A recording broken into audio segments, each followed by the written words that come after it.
Everybody, welcome to the Challenge with John Chapman. I am the voice of one crying in the wilderness, and we are endeavoring to bring religion and politics back to the dining room table. What? That's correct. That's what we're endeavoring to do. So in-house with me today, very glad to have Mr. Eddie Andrews, Representative Eddie Andrews. Thank you for being with me today. How are you doing, John? It's an honor. I'm doing great. I'm finding I'm doing what I'm loving. Okay. I really enjoy this hugely. Okay. And meeting a lot of great people, learning a lot about myself and politics and Christ who lives in me. Okay. All of it. Well, you know what they say about people who love what they do and doing what they love, you know. Yes. You're never really working. You're working, but you're getting it done. That's right. It's part of your mission. That's right. That's right. I hope you love what you do too, because I know you've been brave enough to make that crossover from if I'm understanding correctly, pastoring? Well, I co-pastored a Hispanic congregation for a decade and a half. I'm speaking this Sunday, by the way, if you like to show up I'll find somebody to fill. I'll be right over. Give me the address. Oh, well, I'm pretty sure you're occupied, but on Sundays. But I did that for I think 14 years roughly. And now I'm back on the English side, just supporting our senior pastor. Nice. Yeah. No, very good. Interesting. My wife and I were involved with a Latino ministry once. So I don't speak any Spanish, but we sing a lot of Spanish songs. So they told me I was worshiping God. And so I just believed the pastor. So it's no longer there. If you remember, Cornerstone Family Church had an offshoot church of Latina ministry. Okay. And the pastor was from Costa Rica. And so when they got a separate building, my wife and I were invited to go and said, hey, we want to, they already had a worship team. We were invited to come. And we said, all right, if we can mouth the words and get this down as close as we can, they said, go for it. So the church that I co-pastor, our church is a church planting church. Okay. And so I've helped kick off a Swahili congregation. Yeah. The church itself, I think, is at number 3 of the Spanish congregation plants. Okay. I was part of the third one. The one that I'm speaking at this Sunday, ironically, shares the same building as that was the second church plant. Sure. And it shares the same building with the original English church. It's kind of an interesting mix. Long story, but we're all together and all different. Yep. Well, you're in the mix, and I appreciate that. I think similarly, as we traject our lives, we find ourselves serving the Lord in whatever way pleases Him. And so we find ourselves not only doing that, but also being husbands, fathers, but also serving in politics now, and that's been new for me. So let me just say this too, and I don't usually talk about this, pardon me, but I really thought that my next calling was going to be a full-time pastor again. Okay. Or I should say a full-time pastor, period.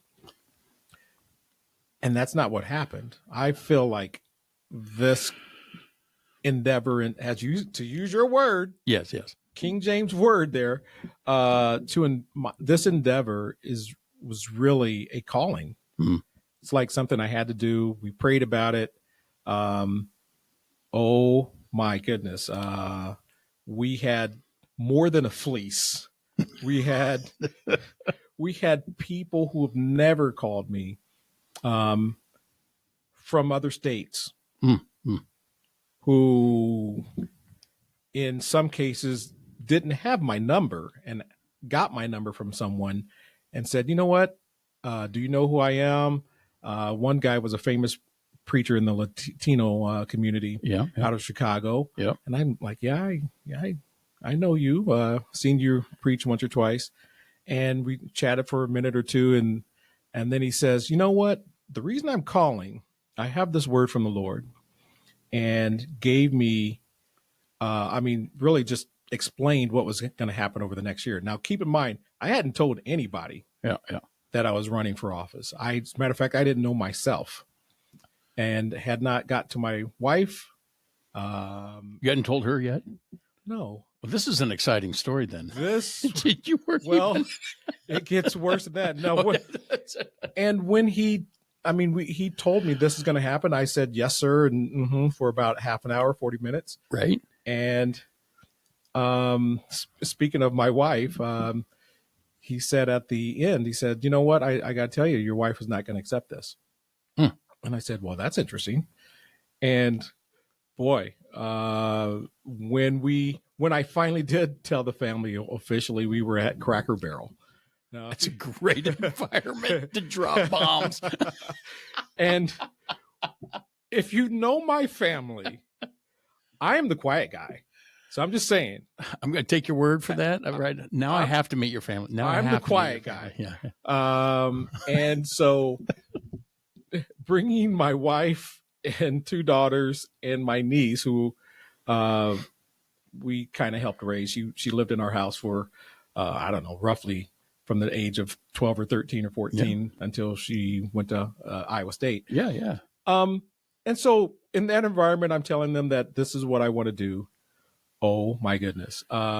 Just saying, a waiter or waitress may have had to come to our table and ask us to quiet down a little bit, once or twice or 3 times. And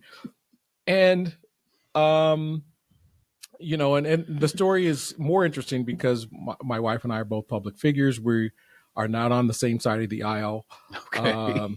She has less of a filter than I do. Okay. So when you say the aisle, just for clarity, because I'm about that too.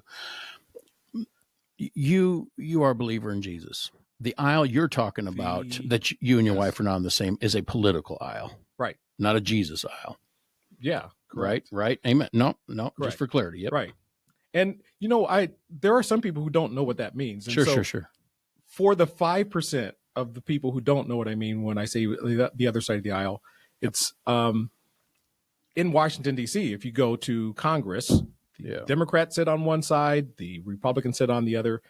Ironically, or not ironically, but it's also the same way in the Iowa Senate. Sure. They sit just like that. Just to be clear, there are so many Republicans in the Iowa Senate that the line has crossed the aisle itself. Right. But right. Brings new meaning to crossing the aisle. Oh, we're crossing the aisle. Yeah. Oh, now we know what that means. Yes. And so literally, if you wanted to work with the other side, you literally had to physically cross the aisle. Now, interestingly enough, in the Iowa House, which I might add is the better chamber, shout out to the House members.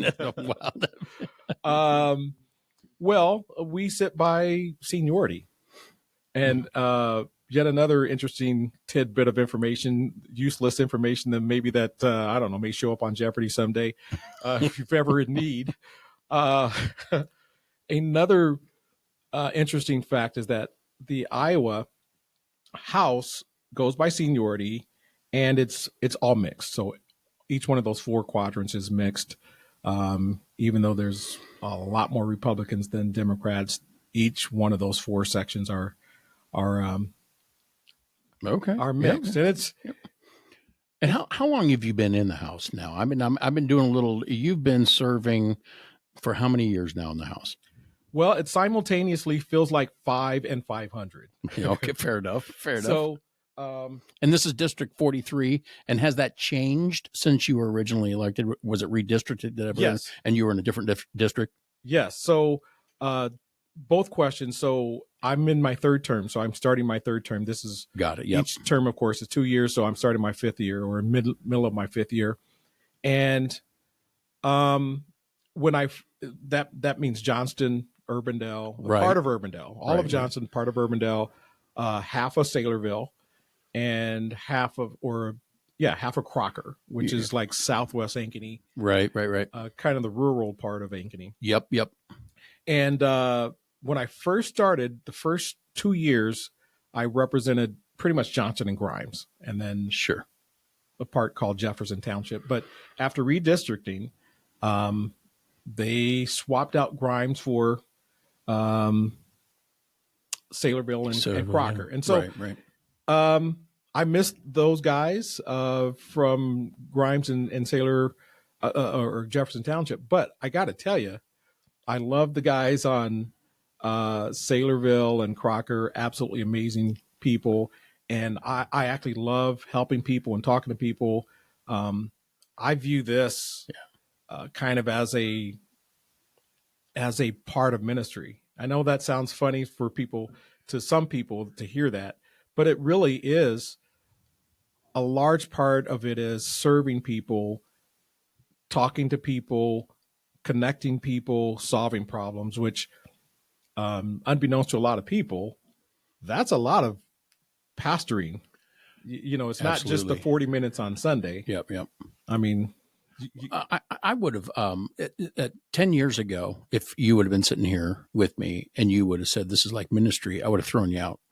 And that's no lie, because that's not the way I viewed it at all. That's why this has been in the last 5 years. COVID was a pivotal year for me. It made me rethink a lot of things, not the authenticating Christ's blood for my saving work, but that I needed yet to be more saved, in the sense that, we are being saved, right? And that year really, it hit hard enough. I thought, man, I need the Lord more than I ever thought. I see my character's under duress. My person's under duress. I'm feeling the pressure of that. And I'm just not the man that I thought I was.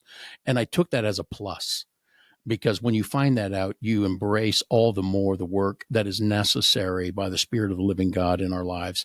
And now I'm just like, oh my gosh, I think I'm seeing this connection now. Wow. Now I'm living in such a way where there's an effect that's going on in politics, that my life is. It may be some of it's just that I'm getting older, but I see or understand more now. The bottom line is Lord, if you're having me to do it, you're going to be ministering. And there's a reason you have me doing this. Yes. And funny thing is, wow, we started talking initially about my speaking at a Spanish church. Yeah.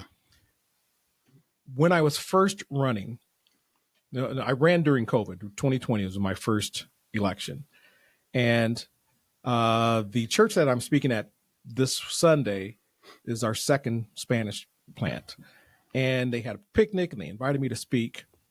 And I'm like, who's going to turn that down, right? Yeah, picnic is a key word. And yeah, that's right. Lots of and did I say food? And sitting down there was a guy who I didn't know. He must have been relatively new to the congregation then. And I had a friend who had come with me just to hear me speak in Spanish. Sure. He's kind of he was learning Spanish. And so, and sitting down at the table while we're waiting on this good food, I don't know how we got into this, but he just kind of casually mentioned, I just don't understand why Christians are so involved in politics. I don't think we should be involved in politics. And of course, my friend that's right there with me is like, tell him you're, like, just give me the eye. The Lord just gave you a setup question. Go ahead. And so I was like, no, I wanted to hear what his comment was. And I said, so have you read the Bible? Yeah. And well, first I said, so do you think we should just let atheists and non-believers run our government? And he's like, well, I'm not saying that. And then I did ask, have you read the Bible?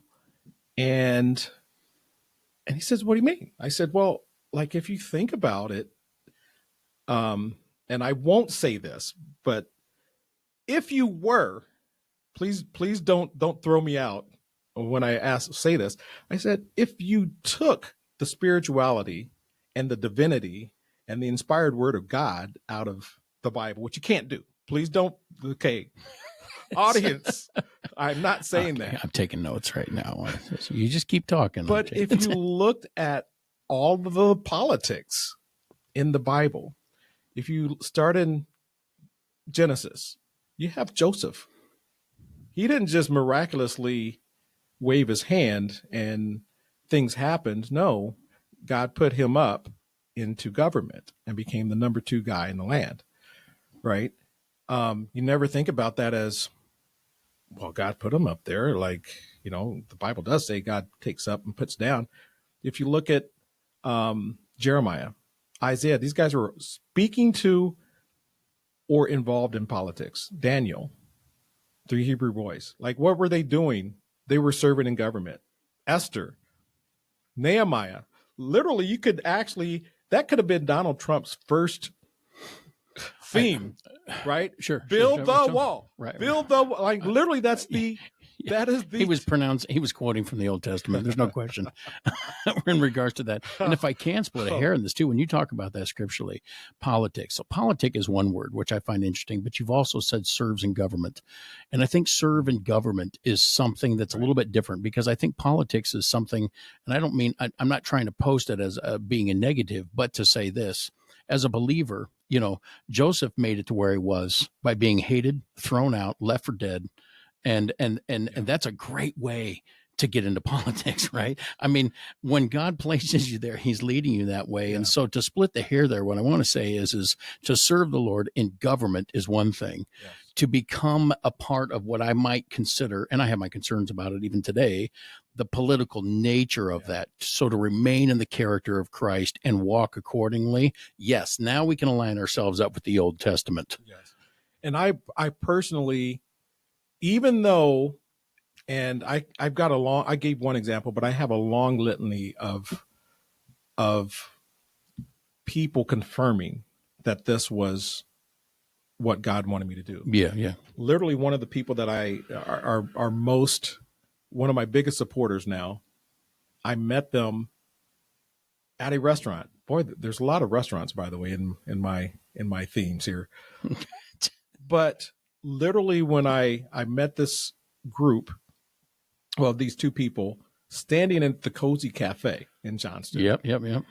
And I mean, I hadn't even sat down. We're standing up, and this person begins to prophesy. It's like, I hope it's okay to say this, but the Lord impressed upon me to tell you this. And they started talking about me in politics. Like, I don't know. Are you a political figure? Like, interesting that you might say that. Like, this has never happened before. Like, this, people don't normally come up to me. But I got to tell you, during that time frame, it was like one right after the other. Tasty Tacos, another restaurant. Right. Crazy thing happened. Guy comes in there. I wish I were lying, because it sounds like a made up story, but the guy tells me my life story and tells me that it's okay to run. And that, trust me, that is a very short version of that. Sure. And walks out, tells me some things that nobody, absolutely, it's impossible to know.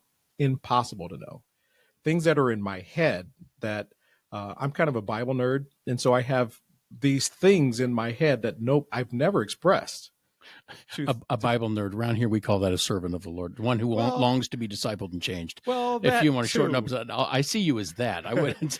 That too, but when I say a Bible nerd, well, I'm telling the pastor I'm a Bible nerd. Okay, so I mean, like, say a character, I might in my head refer to you in my head as a person connected in the Bible. I might see you as a person. I might call you, let's just say, Barnabas.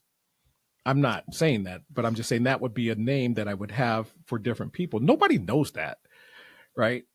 Right. And this guy started using all my crazy isms, Eddie-isms in my head, and telling me a story that nobody could have possibly known. Yeah. And says, God's got your back. It's okay to run for office. He's got your back. And I'm like, there were some other things that happened that I won't share on the radio, but it was clear. My little one was with me. Yeah.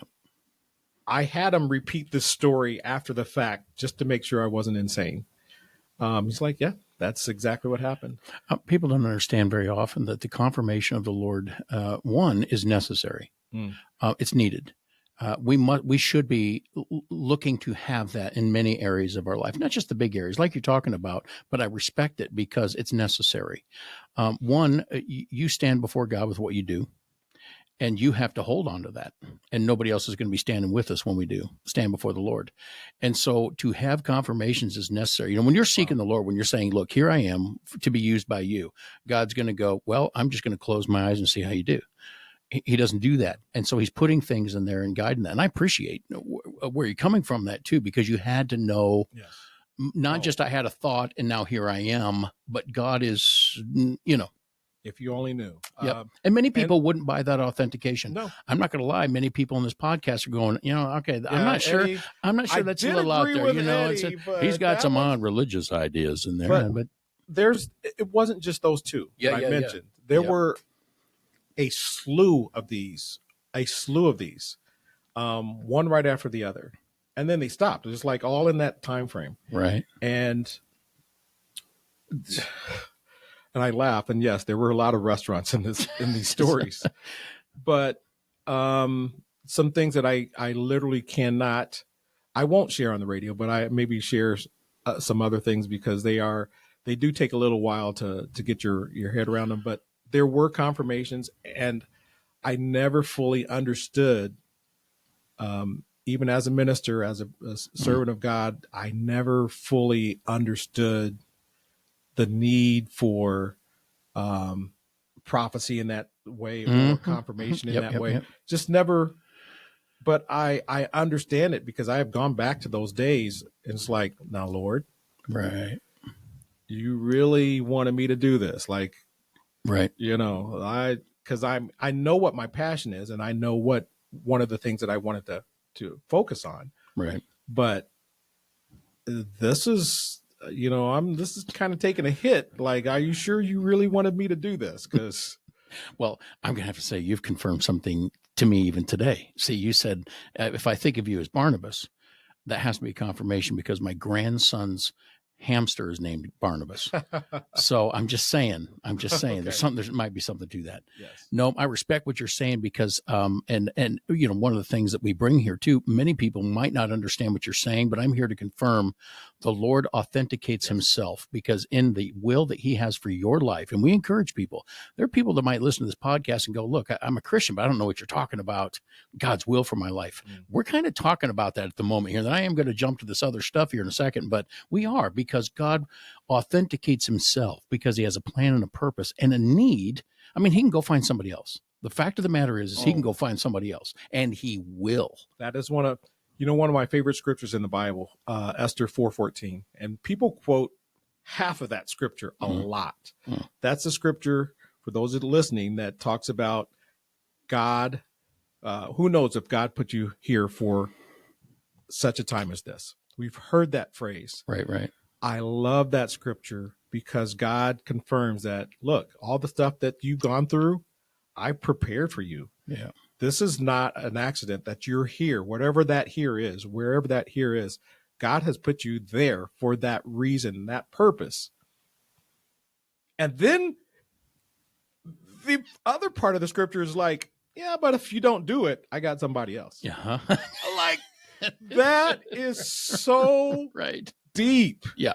That I need you to do this. I want you to do this. I prepared you. I've made you or allowed you to go through this so that you could be ready for X. Yeah. And then, but if you don't, he'll get it done. He'll accomplish his purpose. Yep. And that to me is like so powerful. I love that scripture. Yeah, no, that's fantastic. Absolutely fantastic. Eddie, the first time we met, the thing that caught my attention was your willingness to be listening and engage what I consider, and I don't like this word. I got to come up with a better word. I want to say authentically, but I'm going to use the word truly. I felt that every time I've been around you, that truly your eyes and ears were going, I'm listening. And then the next thing is we were up at a friend of mine from our men's group who is following a lot of the things with the podcast and kind of helping us keep scoped in on this stuff. We went up to the North Polk County Republican group meets up there. Yes. And met you, and we went up because you were going to be there, along with I can't remember the other gentleman's name, the other representative who was there. Was with it you. Senator Booslow that time? Yes, it was. And something came out of your mouth that caught my attention, which brings us to property tax today. And you said that, and I leaned over my friend, and he looked at me, and I looked at him, and I go, bro, that's bold. That is bold. And that moment right there might be the thing that goes, when this property tax stuff started to come up, I said, I got to get a hold of Eddie and see if he'll be on the podcast, man, because that's bold. And it is, let me start with this. Brace yourself for a second, because the complexity of this is nauseating, to be honest with you, when you get down to the tax of it. So I'm going to read this for those who don't read this, just a few lines out of this, because it makes it simple for everybody. This is one of the bills that has come forth, and this is just a segment. This is a section, because Eddie and I, in our infinite wisdom, by the power of the Holy Spirit, understand this in a much more complex manner. But what I'm about to read you is very simple. For each fiscal year beginning or after July 1, 2026, but before July 1, 2031, a levy rate per $1,000 of assessed value equal to 1,000 multiplied by the quotient of 102% of the current fiscal year's actual property tax dollars certified for levy under this subsection 1, divided by the remainder of the total assessed value used to calculate such taxes for the budget year minus value attributable to new valuation. Now, my goal here, Eddie, is to make this more complicated, because the simplicity in which this is written, I know you and I are just bored with this content. But I'm going to. It's right after Dick and Jane. See Dick run. This was chapter 2 in that book. Yeah. That's a fact. Yeah. But every time property tax comes up, it kind of raises everybody's hair on the back of their neck. And you said, if I can quote it, if I'm quoting accurately, and if I'm not, you say, no, that's not exactly what I meant.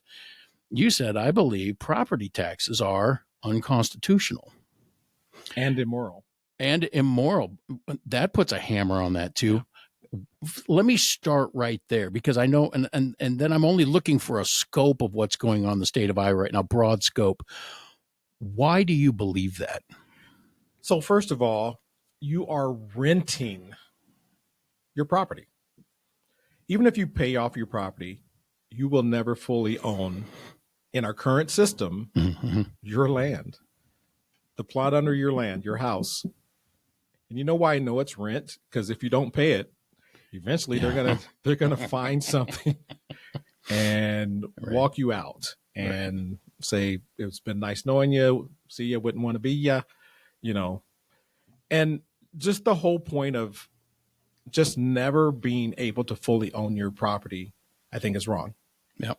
I don't think, if you go back to the Constitution, if you look at even the Declaration of Independence, where you talk about life, liberty, and the pursuit of happiness, well, boy, you can spend an entire day on just the pursuit of happiness and the mechanisms that the founding fathers went through. Like, what is that third one? Because they were really quoting John Locke, and right. It was about property, right? And they finessed that word property because slavery was involved, and the North was really trying to make sure that it was all 100%.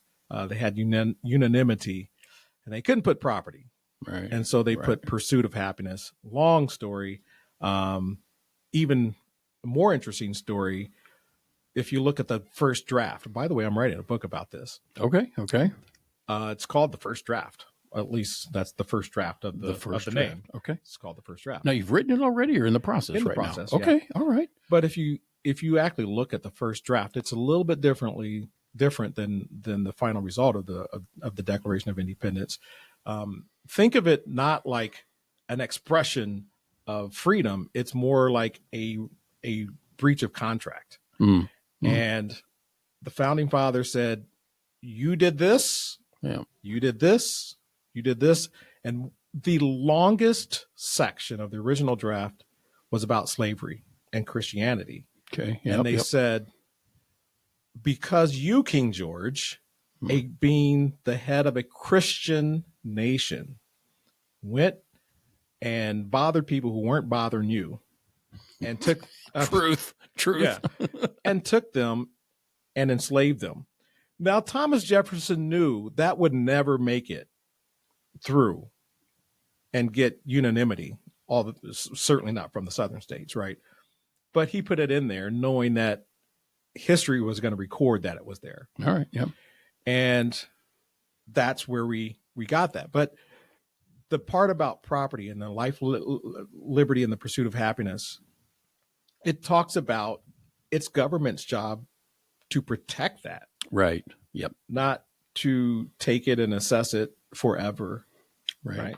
Yeah. Or I get a little bit of that. Hey, that's yours, but we get a little bit of that. So that's the way I see it. The man, the right to his own castle, the rule of it was a portion of law back in England, actually. And subsequently that translated over to the freedoms in which we have is that we have the right to own property. Right. And the definition of property is those things which are were purchasable. And you said, well, that was a strange definition back in the day as it went across. But to own something, property, in which you have that you get to defend with equal force of anything coming against that property, your right to own that is lost at the point that you're paying a tax on it. Right. At the point you're paying a tax on what belongs to you, how is that yours now all of a sudden when the government's saying, well, and mine? Yeah. And that's what that's boiling down to. And it's been assumed. What would you because this is not the first time Iowa goes to tackle this. This isn't the first time the legislature has gone to try to figure things out. I noticed last year there was forgive me if I'm incorrect on this, but I believe there was $100 million in cuts on property taxes supposedly from the 24 year and some attempts there. And what I see is a little bit's trying to be done. And this is just my vantage point. I've not dug deep on this. Okay. So here we are in 2025, and I'm sitting next to a guy that I love already because I too believe it's immoral and forcefully so unconstitutional. The Constitution doesn't bear that property tax should be taken, let alone income tax. But that's another day. That's another day. So for the state of Iowa, though, what do you think the end game is? Because you're sitting in a supermajority situation right now. What is being done in the state of Iowa to eliminate or just permanently lower with caps? What do you think the actual goal is for, I don't know, 10 years, maybe 20? Boy, what a loaded question. Simple and loaded. So I will say, when you talk about what the end result is, I can tell you that right now there are, I believe, 5 or 6 bills that have different approaches to property taxes. And there's more coming. So, and they go all the way from complete elimination. And by the way, if you hadn't figured it out, that's kind of where I'm at. Yeah, for sure. When you said that, I went, I want to know that guy. I want to know that guy. Yeah. I'm for blowing up. Okay, boy, I have to be careful because somebody can take this out. So I am for completely changing the Don't entire self-censor system. now. Just go for it. Don't self-censor. I understand wisdom, but oh boy. I was on a show. 5 years ago. This is my first run, the first interview that I did. And was that at 99.3? Yes. See, that's where I first saw you. I don't know that we ever met. Okay. Because my wife and I did talk radio there in the afternoon. Oh, wow. Yes. And at that time, when you're running for office, you don't know what to do, right? Like there's not a whole lot of classes. Well, no, I don't know because I don't intend on it. So I'm going to learn from you right now today. And, there's something to be said for media training and all that kind of stuff and what not to say. But, I'm just me. Right. And so the person who I was kind of listening to said, hey, here's what you're going to talk about. There's going to be a short segment. We're going to be talking about mental health. I think you're going to do an intro, talk about mental health, and then give your information. And that's going to be it. Yeah. Well, apparently somebody didn't get the memo. And so we did the entire gamut, and they asked about abortion. I gave my opinion. Literally for 5 years, that has been the ad against me. And I said, I'm not sure if that's an ad against me or an ad for me. That is an ad for you, brother. And I said, I asked them if they could, they described it as brutal. Okay. And I asked them if I could use it as a campaign in-kind donation. And so, but my point is, when we say things on podcasts, and it will come back, and I'm fine with stating my opinion. I got big britches. Well, Jesus was accused by the Pharisees of casting out demons by the power of the devil. Wow. So What a just remember that truth works and wins every single time. Amen. Regardless of the slander, regardless Amen. of course, the other side doesn't see it that way. That's why the gospel is so needed for each person. Not that they would see a political vantage point, but they would know freedom in truth. Right. And we need to do it in love. And I got to tell you, I think personally, I have the best district in Iowa. I do. Well, I want to either move up into it, or I need them to draw that line just a little further south, and just a little bit. I want to be a part of that. I really do, and it's boy, I don't know if I'm a Republican. My wife's not. Yep. With an exclamation point. There's that aisle you were talking about when we started. There's the aisle. Okay, fair enough. So I got to tell you that people I met today, as a matter of fact, with a person who is, can I just say, way left? If there's a far left, she's a member. She's a founding board member. Got it. But she has an Eddie Andrews cap. I think I am the only Republican in office who, in the Iowa legislature, who wins in a district that the Democrats win. Okay. So, specifically, Kamala Harris won by 6 points. I won by 4. Wow. Go figure that math out. Right. And I was in a 3-way race and won by 4. So it's kind of like by 5. Absolutely. And no, you did well. But and I feel blessed because people do respect. And that particular person who I met today, we were in a special session a year and a half ago on Life, and this particular person, you can't make this stuff up. I mean, you literally cannot make this stuff up. We were there for that one day, and she texted me in the middle of a meeting, and she said, "What are you doing for lunch?" And I said, "Well, I don't know if you know this, but there's a special session going down at the Capitol, and so I can't really leave for lunch. But maybe we can get another day." And so she says, "Well, I know there's a special session because I'm upstairs protesting your position, but what are you on for lunch?" Right. And so I'm like, "Okay, since you're asking, go to Tasty Tacos right down the street." And she's like, "No, I just read your cholesterol." This is, by the way, my pharmacist. And she says, I'm like, "Okay, well, if you're getting it, get what you want." And so that's my district. Like, I disagree with you vehemently on these two issues, but I know you're looking out for us, and we can touch base and agree on other issues. And I think more people understand that. They know that I'm for them, even if I disagree on an issue. This happened 2 weeks ago. We had a big, huge bill, and I had people, again, you can't make this up, who came to petition their agreement or their disapproval of my stance on an issue. And I said, "Guys, I'm sorry. Here's where I'm at. Maybe we can be together on the next bill. But right now, this is the way I see it. Sorry, can't agree with you. Can't get to a yes on that." Right. And 2 of them, and this was like a parade for like hours. Seriously, ask my colleagues. It was kind of like funny. One guy called me a Pied Piper. Like, "Why are these people coming to see you?" And one of them, or 2 of them, said, "Cool. Well, thank you. Can I get a selfie with you?" Like, these are people. Nobody wants a selfie with me. But the point is, they know where I stand on this issue, but I'm not against them. Right. I'm really for them, and this is why I believe it's the best.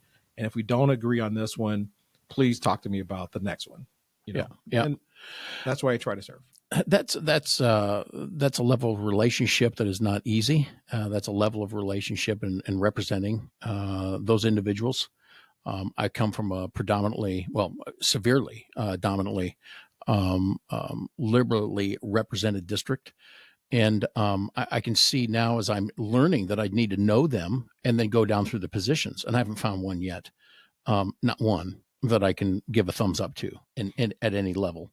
And so I realized, oh, okay, well, maybe that means I should talk to my neighbors and figure this out. It's not that I don't not like that guy and that gal, but I see that I'm not represented in my district.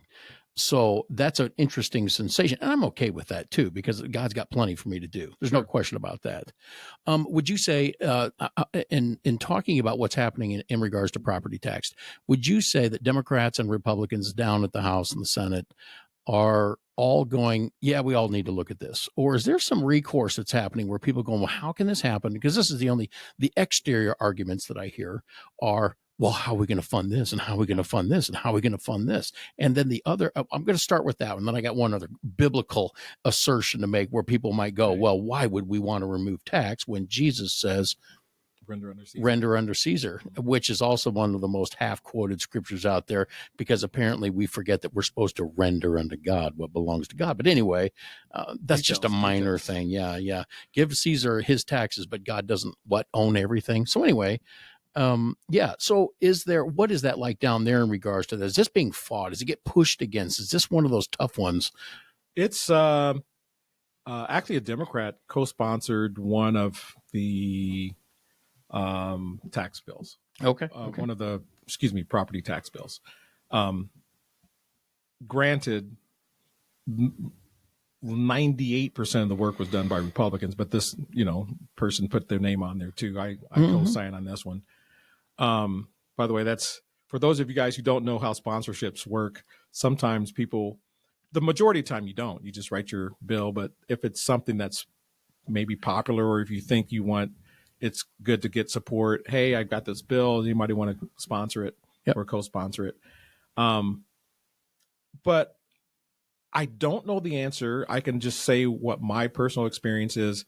I have talked to some of my Democrat colleagues, and our personal experiences have been different. What I mean by that is when we're knocking doors, what people are telling me is different. Their experience of what people are telling them is different than what people are telling me. And one of the things that maybe people don't know is after the election, before we raise our right hand in January, we're meeting later that November and later that December as a caucus, as a Republican caucus. And I'm sure the Democrats are doing the same thing. And we're getting our agenda together. Right. And one of the things that we did was a poll. Everybody tell me what your top items are. What are people telling you? And by far, property taxes came up. Obviously, there are things that you would think are, obviously life is always going to come up, or, lower, maybe even income tax, a few of those, but education, all those kinds of things come up.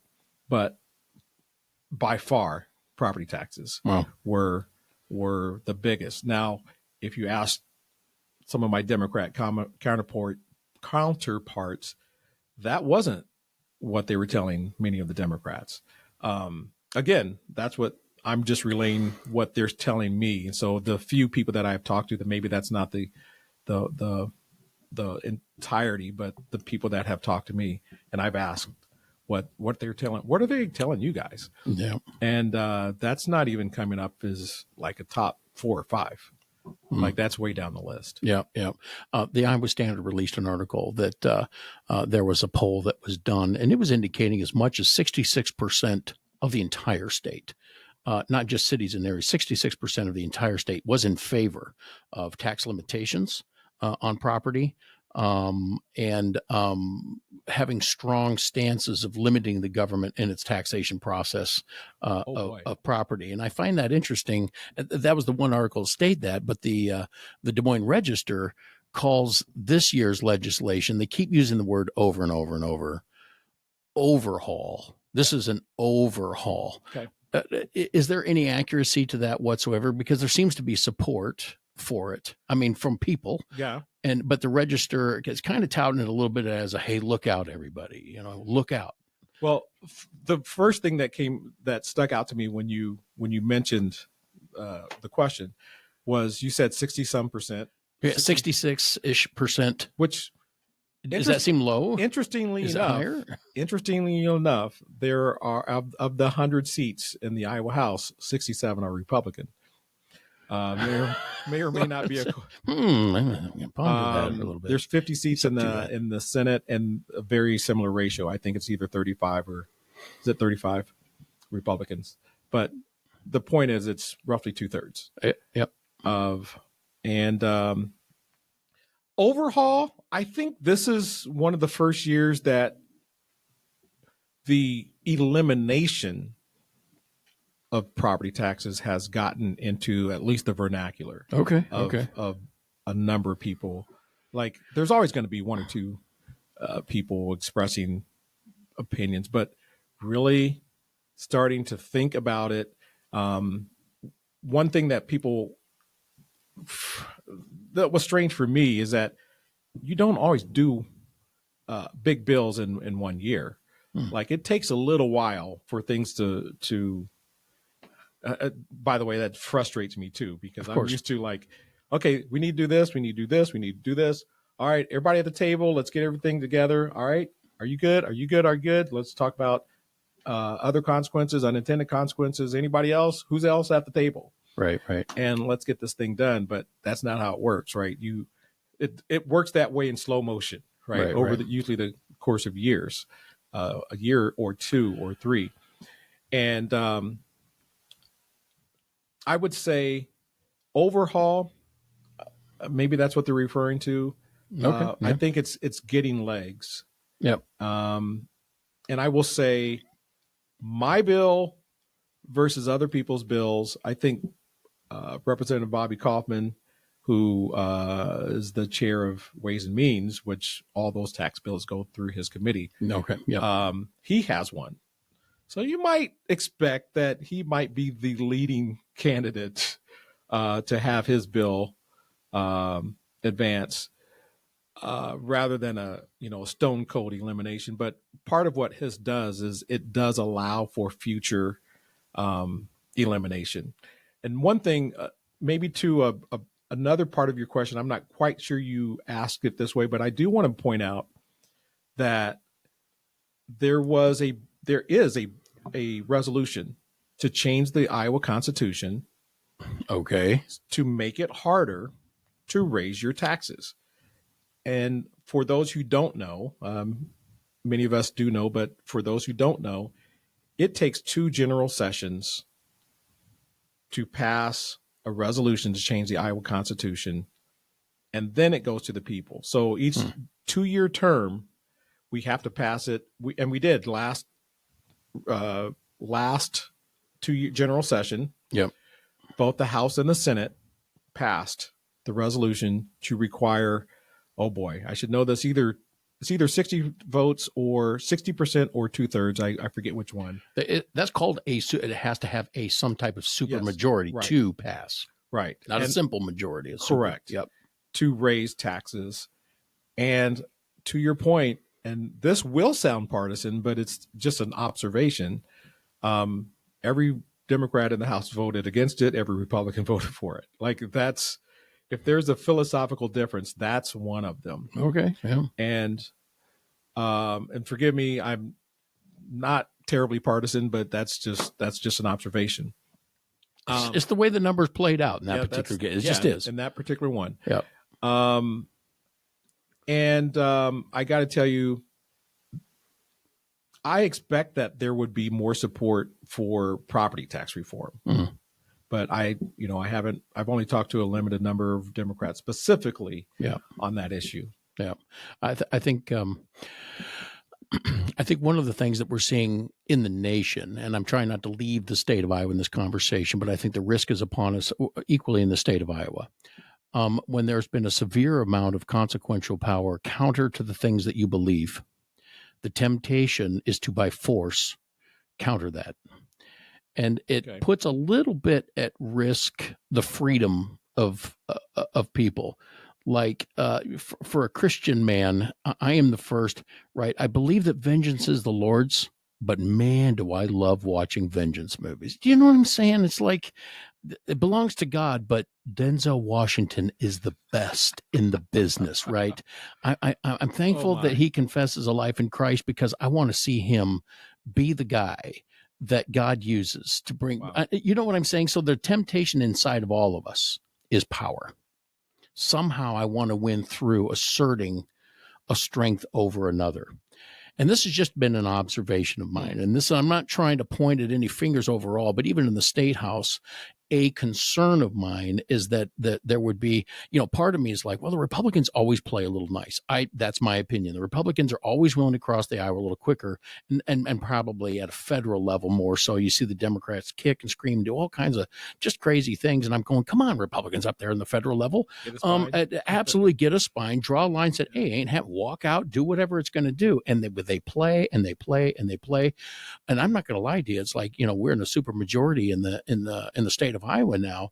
And I just want to get down and go, yes, yes. And then I go, there's something come out of me I don't necessarily want in this, but we got to get active to get things done too. So 2 things on that.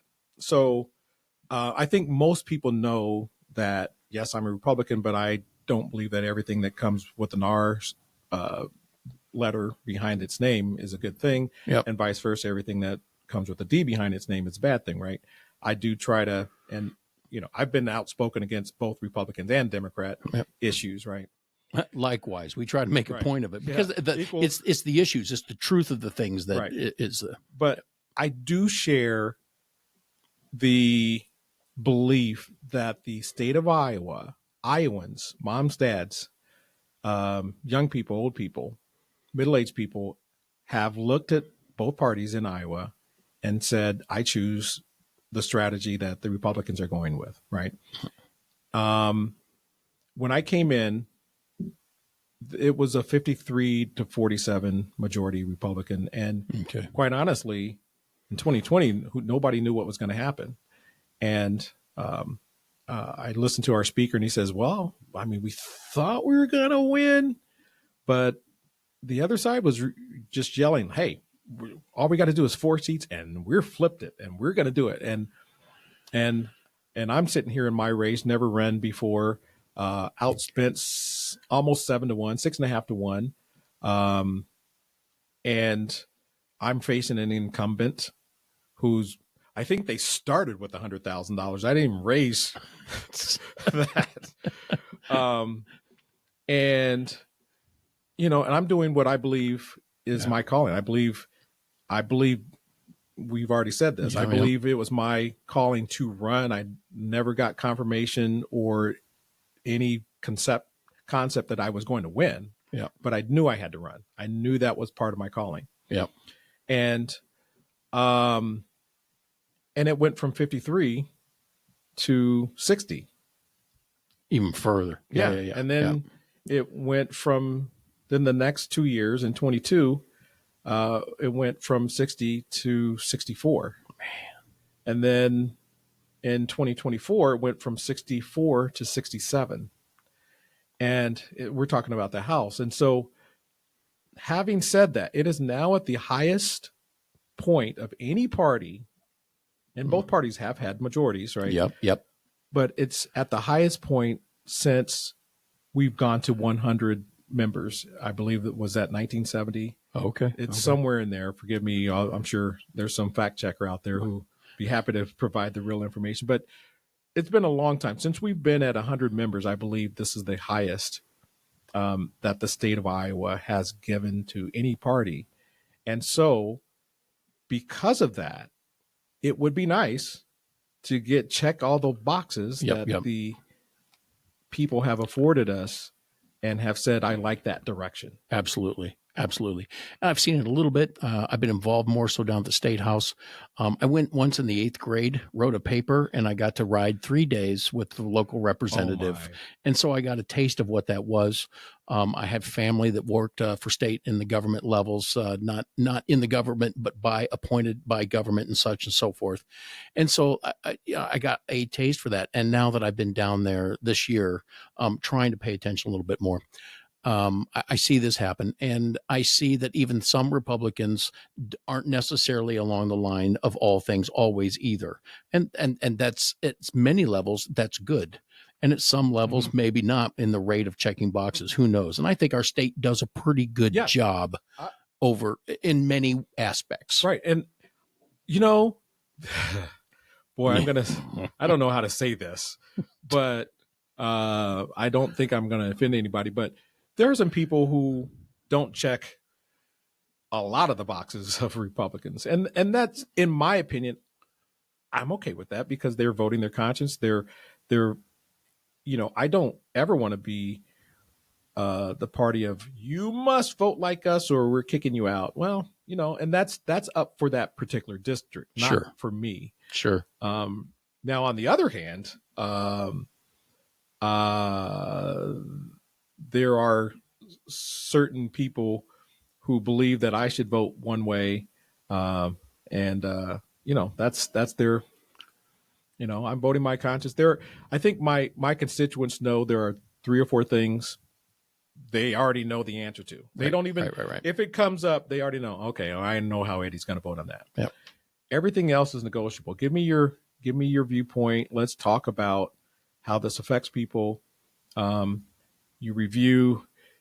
I have a list of my process, just to remind myself, you know, is it a moral issue? Is it what is the word of God? Is that something that God's word is already spoken on? Yeah. Okay. Is it a godly or moral or spiritual issue? What does the Constitution have to say about it? That's a number 2. Yeah.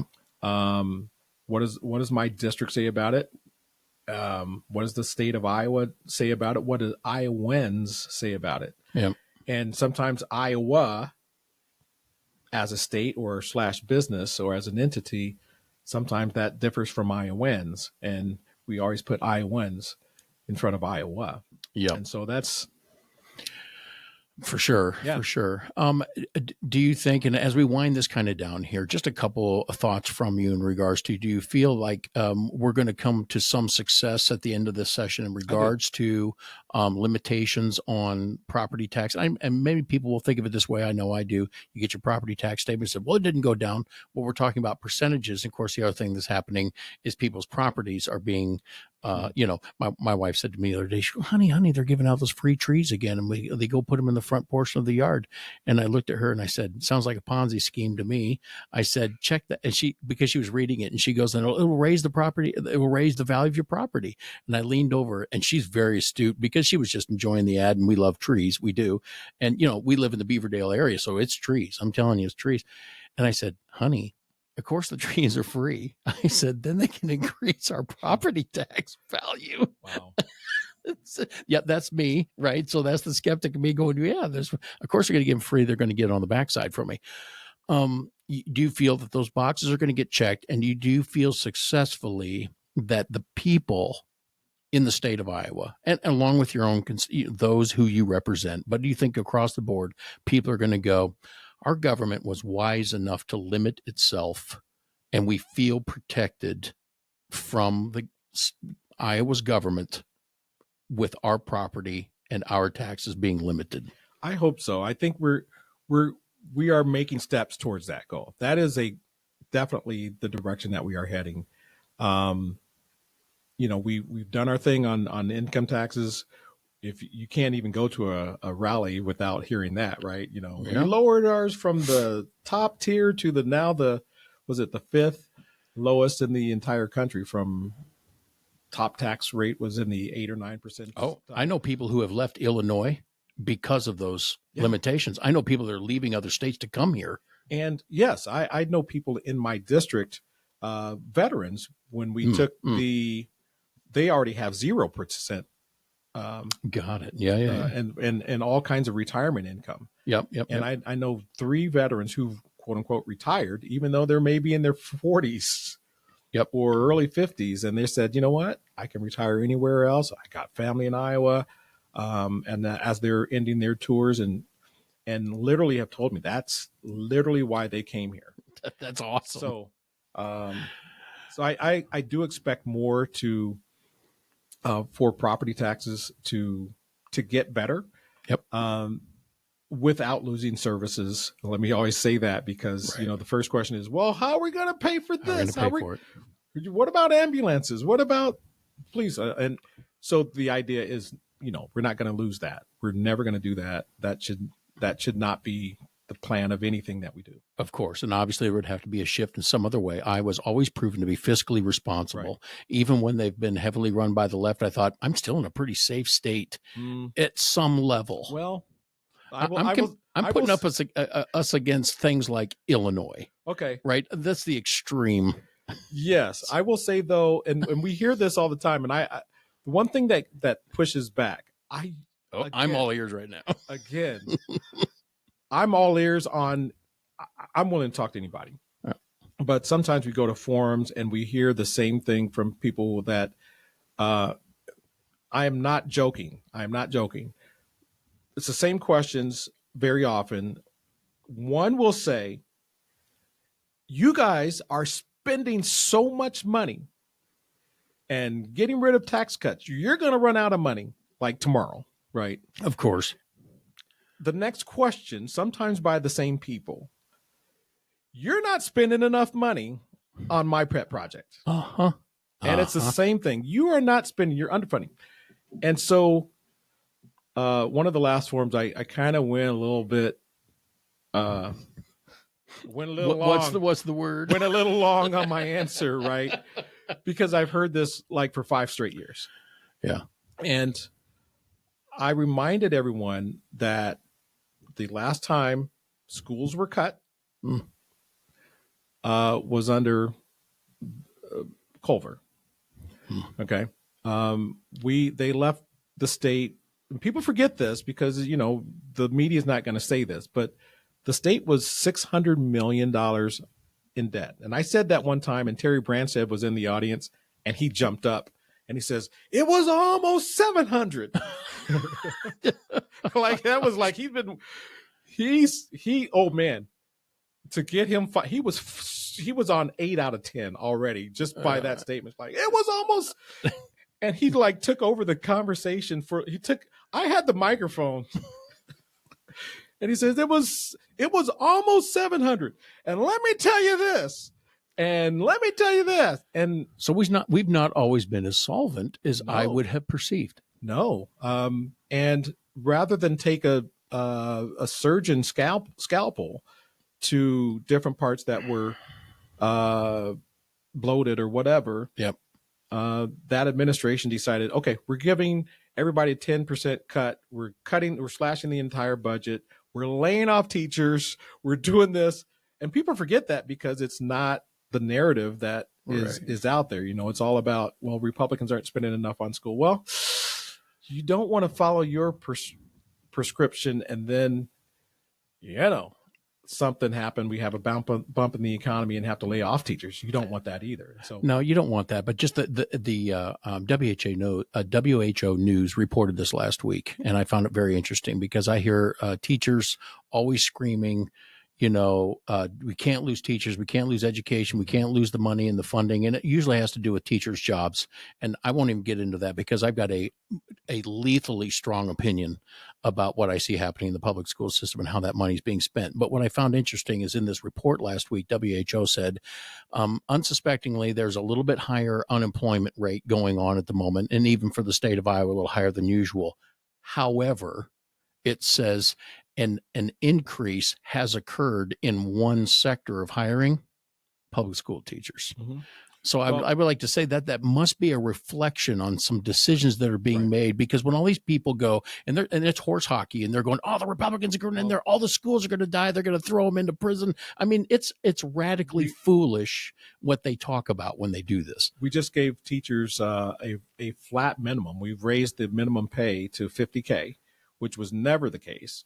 And then set a bar at like 12 years, a minimum of 62.5, I think is. Now that doesn't include the benefits, right? To be very, very clear, folks, that does not include, that's the pay, but on top of that is what the benefits are instructed, correct? Correct. Yes. And I mean, I'm self-employed, so I've learned that, okay, when people say, this is all I'm making, I go, oh my gosh, you have no idea what you have to make to get to that. And part of what people, one thing that people don't always see is that, when you talk about public school funding, is imagine a chart And I know that's hard to see on if you're just listening on a podcast, but if you start in like 1970 and you have teachers here, administrators here, at some point, I can't even do it right. No, I know what you're talking about. That's it. Yep. You got the teacher line and you've got the administrative line. Yes. Years ago, teachers up, administrators down. A lot more teachers than administrators. Correct. And now it's the opposite. We have more. Think about that. Just think about that philosophically. No, I can't think about, because I'll be repenting in the next 5 minutes. If you get me thinking about that. Right. No, you're right. And that's, and administrators I will say in general will earn more than a teacher. And so if you're talking about funds that go into education, you have to we don't allocate where that money goes. Those districts allocate where that goes. And so there's that. Eddie, I want to thank you, first of all, for taking a little time with us here. Thank you for joining us on the podcast. Thank you for being willing to get involved a little bit in this little place and have these discussions. I'm looking forward to the feedback that people would have. It's been extremely helpful, because what we do talk about here is not only salvation that comes from Jesus Christ alone, but in that grace that's come to us because we believed in that, there's something on the inside of us called the Spirit of God. Yes. It breathes in us. It asks us to follow him. Jesus said, if you love me, you'll obey me. And we understand that. And you are one of the first persons I've met where I went, I think I trust that Christ lives in somebody, and they're still willing to represent. I don't say that of everybody, and I think there's a lot of people that got a long way to go, because without that redemption, R or D means nothing in the end. So thanks for talking about taxes. Thanks for talking about your life here a little bit. It's been great to know that. Writing a book, I'm looking forward to hearing about that in the future. And for those who have joined us, thanks to White Dove Ministries, our sponsorship. You can check it out at whitedoveministries.net, find out all the Lord is doing.